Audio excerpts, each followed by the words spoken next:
नमस्कार मंडळी, मी आहे अश्विनी आणि तुमचं स्वागत आहे माझ्या यूट्यूब चॅनलमध्ये. चॅनलचं नाव आहे योलो. तर कसे आहात आपण सर्व? मजेत ना? तर मजेतच असायला हवे. तिकडे बघा बोबडीचं काय सुरू आहे.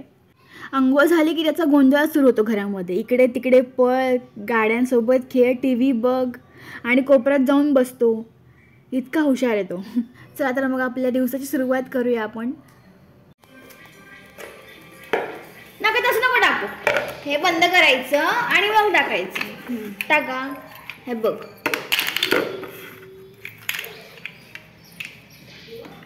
सी बरोबर टाकतोय पण टाकता येत नाही तुला. हां बरोबर, तस टाक इथला. हां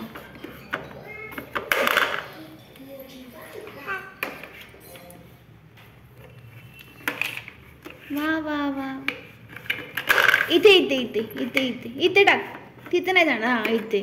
वाव, छान. इथे इथे ट्रायंगल इथे.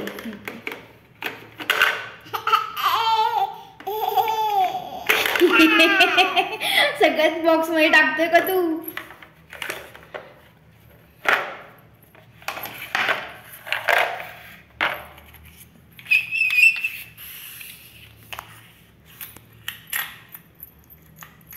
सगळ्यात सोपं का नाही का?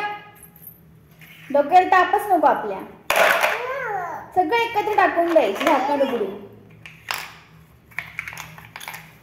कोण टेन्शन घेणार एवढं नाही का बिलू?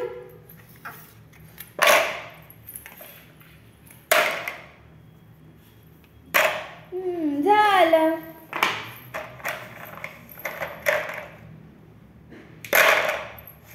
करा बंद. झालं.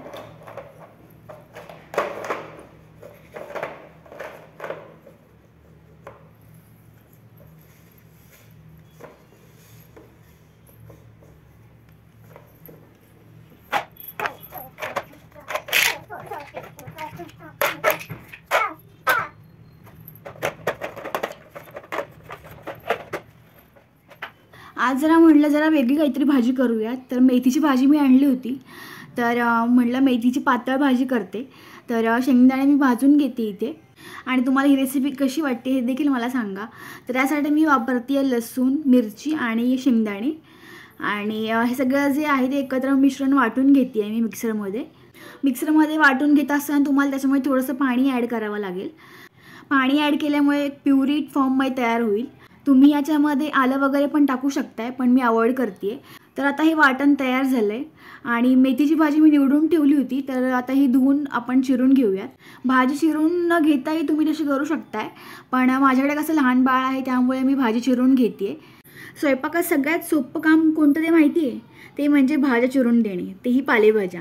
भाज्या निवडण्यातच खूप वेळ जातो, पण पालेभाजी असेल, पालक वगैरे असेल तर ती निवडायला किंवा चिरून द्यायला तर एवढा जास्त वेळ लागत नाही. तर त्यामुळे सगळ्यात सोपी भाजी ही पालक मला असं वाटतं. पण मेथीचा नंबर त्याच्यानंतर दुसरा येतो, कारण मेथीला खूप वेळ लागतो निवडायला. आता इथे भाजी चिरून झाली आहे पूर्णपणे. तर आता आपण पुढे फोडणीची तयारी करूया. फोडणीसाठी तुम्हाला फक्त जिरे आणि तेल लागणार आहे, कारण आपण मोहरी वगैरे मेथीमध्ये टाकत नाही. आणि हळद पण आपण ॲड करत नाही मेथीमध्ये, कारण हळदीमुळे देखील कडवटपणा येऊ शकतो. जिरे टाकून झाल्यानंतर आपण जे मिश्रण वाटून घेतलं होतं शेंगदाणे, मिरची आणि लसणाचं, तर ते तुम्हाला इथे फोडणीमध्ये टाकायचं आहे. तर आता मी इथे ते मिश्रण वाटून घेतलं होतं ते इथे ॲड करते. आणि थोडं पाणी तुम्हाला इथे ॲड करायचं, साधारणपणे 1 किंवा अर्धा ग्लास. नंतर चिरलेली मेथी आपण इथे ॲड करतो आहे. आणि तुम्हाला जर पाणी कमी वाटत असेल तर तुम्ही थोडं पाणी अजून ॲड करू शकताय. साधारणपणे 1 ते 2 उकळीमध्ये मेथीची भाजी तयार होऊन जाईल. आणि चवीनुसार मीठ तुम्हाला इथे ॲड करायचं आहे. आता मेथीची भाजी तर केली, पण भाजीसोबत खाणार काय? तर आपल्याला चपाती देखील करायची आहे.